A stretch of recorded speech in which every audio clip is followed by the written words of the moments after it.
اور میں نے یہ سنا ہے کہ پرانے جنرل عبدالقادر جنیجو صاحب وہ بھی رابطہ کر رہے ہیں، لیکن نواز شریف کے بھی اصول ہے نا۔ رابطہ تو آپ کا پتہ ہے، یہ شیدہ ٹلی بھی بڑا کرتا تھا، رو پڑا تھا نواز شریف کے سامنے کہ جناب میں معافی مانگتا ہوں تو مجھے جانے دیں۔ انہوں نے کہا نہیں، تم نے جو ہمارے ساتھ زیادتی کی ہے نا پرویز مشرف کے ساتھ مل کے، وہ ہم نہیں بھول سکتے۔ اس لیے سر میں یہ کہتا ہوں، دیکھیں آپ کے نظریات ہیں، بدلتے ہیں۔ آج میں مسلم لیگ نون میں ہوں، کل میں نہیں ہوں، تو میں اپنا منہ کسی حد تک بند کروں اور میں سافٹ طریقے سے کروں۔ یہ کیا کہ جناب یہ فیاض الحسن چوہان دیکھ لیں، پہلے گز بر زبان ادھر چلتی تھی اس کی، اور جب عمران خان گرفتار ہو گئے اب ادھر چل رہی ہے۔ فردوس عاشق امان کا بھی یہی حال ہے۔ تو بندے کو لمٹ میں رہنا چاہیے، لیکن سر لمٹ میں وہ رہتا ہے جس کے اندر عزت، غیرت، حمیت، یہ والی ساری چیزیں ہیں، یہ والی، ٹھیک ہے۔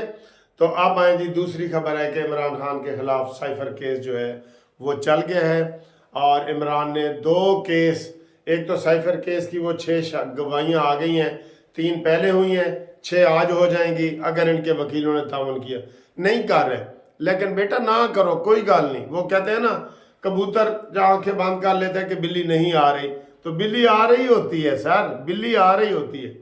عمران خان کے جو وکیل ہیں نا یہ سب ڈرامے باز ہیں، یقین کرو میں سینئر وکیل ہوں، میں آپ کو سمجھتا ہوں یہ سب انہوں نے عمران کو دھوکے میں رکھ کے تو جناب نمبر بڑھائے ہیں کہ میں نے یہ ڈیٹ لی ہے، میں نے جج کو یہ گالی دی ہے، میں نے یہ کی ہے۔ انہوں نے اپنے کیس خراب بھی کیے ہیں، یہ لکی مروت وغیرہ، یہ وہ سارے پنجوتا سمجھوتا، یہ کیا، یہ آپ نے پہلے کبھی ان وکیلوں کا نام سنا تھا؟ ٹھیک ہے، چلیں جی ہم اعتزاز حسن کھوسا اور یہ ان وکیلوں کو تو ہم خواجہ حارث، یہ تو چلے ہم نے نام سنے ہوئے تھے سب نے، اور ان کا نام پنجوتا سمجھوتا جو ہے وہ مجبور ہے، عمران خان مجبور ہے ان کو لانے کے لیے، اس کے پاس کوئی بندے ہی نہیں بچے، کوئی بندے ہی نہیں بچے جو اس کا دفاع کر سکے، اس لیے وہ مجبور ہے، مقبور ہے بالکل۔ تو یہ صورتحال ہے، آج 3 کیس سمجھو لگے ہوئے ہیں۔ ایک یہ کہ جی یہ جج ٹھیک نہیں ہے، جج جو بنا ہے ابو الحسنات یہ ٹھیک نہیں ہے، اور اس کی پہلے اپیل خارج ہو گئی تھی، اس کو انہوں نے پھر کہا کہ یہ جج کی تعیناتی ٹھیک نہیں ہے، وہ آج لگی ہوئی ہے۔ پھر میرا جی جیل میں ٹرائل نہ کیا جائے، اوپن کیا جائے، ہم تو کہتے ہیں اوپن کیا جائے، ہم بھی ہتھکڑیوں میں عمران کو دیکھنا چاہتے ہیں اور ساری قوم دیکھنا چاہتی ہے، بلکہ وہ ان کیمرہ کی بجائے کیمرہ کے سامنے کیا جائے، کیمرہ کے سامنے کیا جائے۔ یہ ہمارا مطالبہ ہے، قانونی ٹی وی کا، منصف عوام کا، جسٹس پارٹی کا، مسلم لیگ نون کا، سب کا، کوئی اس کو وہ نہیں کرتا۔ اوپن کرے اس کو، بتائیں لوگوں کو کہ یہ کتنا بڑا دہشت گرد، منافق اور پاکستان کی سیاست میں گھٹیا ترین ایک سیاستدان آیا ہے۔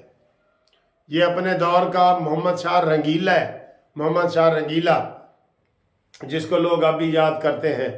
تو یہ 2 کیس لگے ہوئے ہیں، تیسرا کیس لگا ہوا ہے عدالت میں جو گواہیوں شہادتوں کا ہے، اس میں آج وہ پتہ نہیں پیش ہوتے ہیں کہ نہیں ہوتے، اور ابھی بشرا بی بی بھی وہاں پہنچ گئی ہے۔ تو یہ روزانہ ہمیں جناب کھانا گھر کا دیا جائے، بچوں سے ملاقات کرائی جائے۔ وہ چاہتا ہے عمران خان کہ میں ان کو سوچنے کا موقع ہی نہ دوں۔ اب حالانکہ اس کیس میں نون لیگ شامل نہیں ہے، کوئی سیاسی پارٹی نہیں ہے، پیپلز پارٹی نہیں ہے، نون لیگ نہیں ہے، جمعیت علماء اسلام نہیں ہے۔ انہوں نے تو کہا ہے کہ بلکہ اس کو باہر نکالو، ہم مقابلہ کرنا چاہتے ہیں۔ لیکن یہ ہمارا مطالبہ ہے کہ 9 مئی کے ملزموں کو دہشت گرد قرار دیا جائے، اور وہ ہیں۔ جب وہ عام عدالتوں میں کیس آیا تو ان کے اوپر 780 لگا ہے، دہشت گردی کی دفعہ لگی ہے ان کے اوپر، تو ان کو 780 دہشت گرد ہیں۔ دہشت گرد پارٹی کو نہیں ہونا چاہیے، یہ آپ مانیں۔ ماضی میں جتنی پارٹیوں کے اوپر پابندی لگی ہے نا، جماعت اسلامی، ANP، اور وہ انہوں نے اتنی دہشت گردی نہیں کی تھی، بلکہ کی ہی نہیں تھی۔ اس نے جو حملہ کیا ہے 9 مئی کا، 9 مئی کو میں کہہ رہا ہوں کبھی نہ بھلاؤ۔ سعد رفیق صاحب نے کل کہا ہے کہ ہم 9 مئی والے نہیں 28 مئی والے ہیں، لیکن قوم کے سامنے وضاحت رکھیں۔ آپ 9 مئی کے بیانیے سے پیچھے نہ ہٹیں۔ مجھے لگ رہا ہے کہ نون لیگ تھوڑی اس مسئلے میں کمپرومائز کر رہی ہے کہ جناب دیکھیں کوئی بات نہیں جناب، لیول پلینگ فیلڈ ہونی چاہیے، کوئی نہیں ہونی چاہیے۔ اس کے اوپر اگریسو آپ اپنا بیانیہ رکھیں کہ 9 مئی والوں کو نہیں ہونا چاہیے، یہ ادھر آپ یہ والی بات کریں، ٹھیک ہے؟ تو انشاءاللہ تعالیٰ اگلی ویڈیو میں آپ سے ملاقات ہوتی ہے، ہائی کورٹ پہنچ کے آپ کے ساتھ انشاءاللہ بات کرتے ہیں۔ تب تک کے لیے خدا حافظ۔